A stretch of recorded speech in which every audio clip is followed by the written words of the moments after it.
Life and death, start and finish, alpha and omega. These might just be the most important binary opposites in the existence of man. Many philosophers have tried defining what life is, and we, inside our own thought bubbles, have also attempted to do the same. And in the pursuit of giving our lives meaning, it is not a new concept to understand life by looking into death.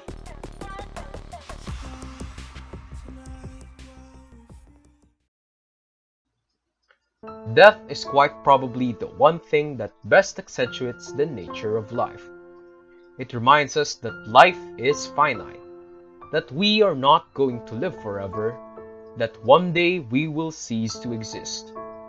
But that very same recognition of reality reminds us that we are in fact at this very moment alive. We are not always aware of it, but this concept of eventual lifelessness has always been omnipresent since our life's conception. Death is a prominent figure even in the vestiges of history. It is etched within the tablets of old, immortalized in the pages of ancient times, and it remains lurking beneath the soil on which we stand. Though the dead may have been reduced to an echo of what has been, it is an echo of paramount importance. We commemorate the dead with utmost reverence. Take for example the depiction of this in Homer's Iliad, where Achilles promised Priam 12 days of truce to allow them to hold burial rites for his son Hector and give him proper funeral honors. Or when Hector, in the face of death, pleaded for the proper treatment of his corpse, of all things he could ask of Achilles, his killer. But as life is different for everyone, so is death. Eastern religions like Buddhism and Hinduism believe in reincarnation, or the dead's rebirth into another life. Abrahamic religions, on the other hand, like Islam, Judaism, and Christianity, believe in the eternal afterlife, and that ultimately the good will be rewarded and the bad will be punished. Meanwhile, many people like atheists believe that death is the end of the line.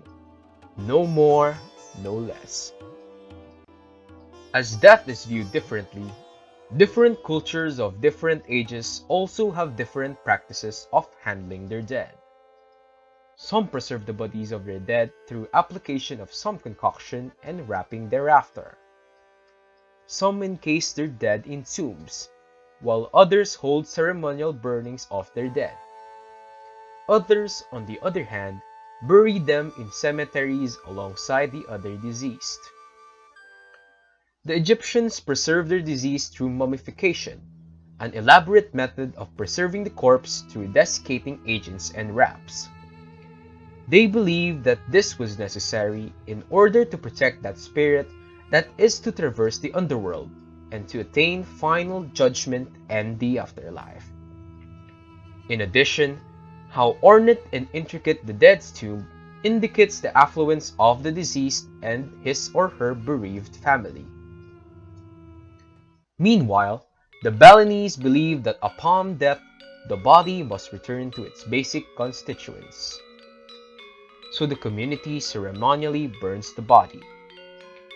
The cremation process serves as a rite of purification, which unfetters the spirit from the physical body, allowing its travel to the next life. Some more contemporary beliefs involve the dead being buried in coffins, but not before holding a ritual ceremony in the churches, celebrating the deceased's life. During the burial, the dead are usually well dressed and mourning involves wearing a specific color. Even with all the distinctions among different cultures, death is always undeniably present. Indeed, death is a haunting and omnipotent entity, an unseen, deathly phantom that reaps the life off of its victim swiftly, and is elusive just the same. But in the modern world, We do not seem to feel the omnipresence of death in our normal everyday lives. We are not aware of the 150,000 people that die every day unless one of them is someone we know. Heart diseases do not bother us if we do not have them. Cancer does not seem like a threat when we are not ill. Death seems like it's a million miles away from our doorstep. It does not feel real until we are face to face with it. But within the context of the current pandemic, death is very real. The pandemic hit the world by storm almost immediately after the emergence of the virus. In a matter of weeks, countries were imposing stringent lockdown procedures to contain the infection, essentially imprisoning people in their own homes and halting the operations of businesses. People started wearing masks and hoarded resources. Rubbing alcohol bottles were swept off the shelves. Many were scared, many were testing positive, and many were dying. The prospect of death has become an inevitability not only to those who have been ravaged by the disease, but by everyone. It has only now become totally apparent that death does come, not only for the person, but also for their loved ones. As of today, 572,662 deaths have been recorded worldwide within the span of 7 months, and are continuously increasing in number. With the COVID-19 being a communicable disease that is easily transmitted from one person to another, authorities have taken necessary measures to prevent its further spread. Among them is the change of funeral and burial practices, which has consequently caused great distress to the affected families. Pandemic restrictions on funeral rites imposed in fear of spreading infection meant that the bereaved would grieve alone, thereby aggravating the sense of loss.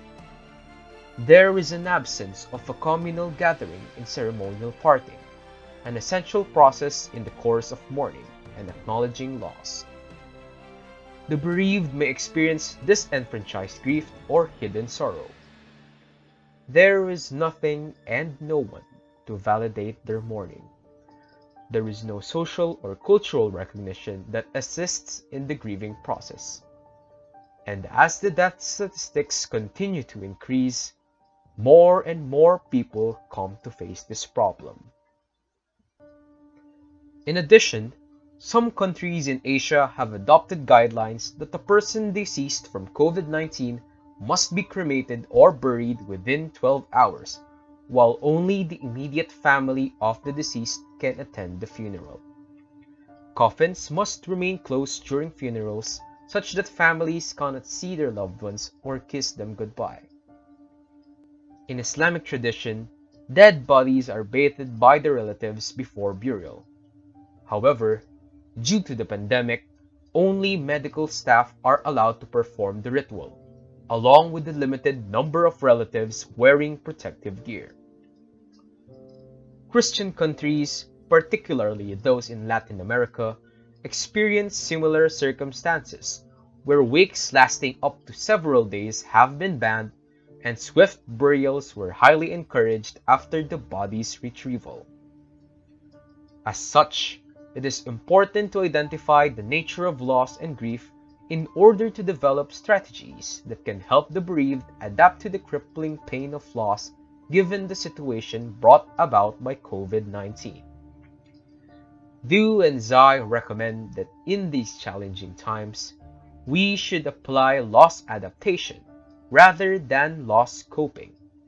Explore adaptive strategies based on personality and situation, reconstruct beliefs and expectations, and identify and develop resiliency. These may help the bereaved to continually adjust to the ongoing changes posed by the pandemic crisis and empower people to adapt the disturbances in the grieving process, thereby allowing the bereaved to reconnect to themselves end the world. It is indeed a heart-wrenching experience for one to face the wake of death's onslaught before one's very eyes, more so to not be able to mourn properly. But death should not be a horrifying prospect. In searching one's meaning in life, Viktor Frankl said, "When we are no longer able to change the situation, we are challenged to change ourselves." No one can change death, for it is immutable. But we can change our attitude towards it. Whether someone dies over COVID-19, other diseases or natural causes, whether funeral rites are held or not, whether you believe in afterlife or not, whether it is you who is facing death or someone you love, death should not deter you from living. Approach it for what it really is, an inevitability, not some chance encounter. That way, you can live your life with an actual purpose in mind. Make the best out of what little time you may have, do what you love, and love what you do. After all, death is what makes life worth living. Life is full of complications, but from the lens of death, it becomes as simple as the only thing we have. Once again, it is death that accentuates life. And as Martin Heidegger said, to acknowledge death is the only way to freely live as oneself.